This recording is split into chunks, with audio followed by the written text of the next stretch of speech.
You need to watch this if you think vapes are harmless. Let's uncover the truth behind those clouds. While vapes started as a healthier alternative to smoking, recent findings are raising alarms. Before we proceed any further, I kindly ask that you like and subscribe to help my channel grow. Scientists have been tearing down these devices, and what they're finding isn't pretty. Inside, they discovered more than just nicotine. Harmful chemicals and heavy metals like lead and nickel were found in significant quantities. These components can pose serious health risks when inhaled, but it doesn't stop there. The environmental impact is just as concerning. Single-use vapes are contributing to a new wave of e-waste.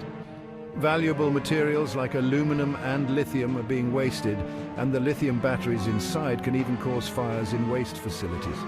Australia is leading the charge, planning to ban all retail vapes later this year. Will other countries follow? Only time will tell. Stay informed, stay healthy, and think twice before your next puff. Remember to keep your finger on the pulse for our next video escapade. Thank you for tuning in, and I'd love to hear your feedback in the comments section. Remember to show love by hitting the like button and subscribing for more content.